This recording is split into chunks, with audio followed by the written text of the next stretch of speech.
অনেকদিন মেঘের সঙ্গে কথা বলনি, তাই এত শুকনো হয়ে আছো। এসো, তোমার মুখ মুছিয়ে দিই। সকলে শিল্প খোঁজে, রূপ খোঁজে, আমাদের শিল্পরূপে কাজ নেই। আমরা এখানে বসে দু একটি মুহূর্তের শস্য ফলনের কথা বলি। এখন কেমন আছো? বহুদিন ছুঁয়ে তো দেখনি।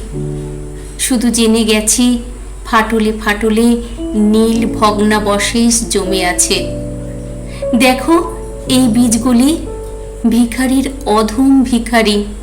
এরা জল চায়, বৃষ্টি চায়, অতপ্রত অন্ধকারও চায়। তুমিও চেয়েছ। ট্রামে ফিরে আসবার আগে এবারে তাহলে কোনো দীর্ঘতম শেষ কথা হোক। অবশ্য কাকেই বা বলে শেষ কথা?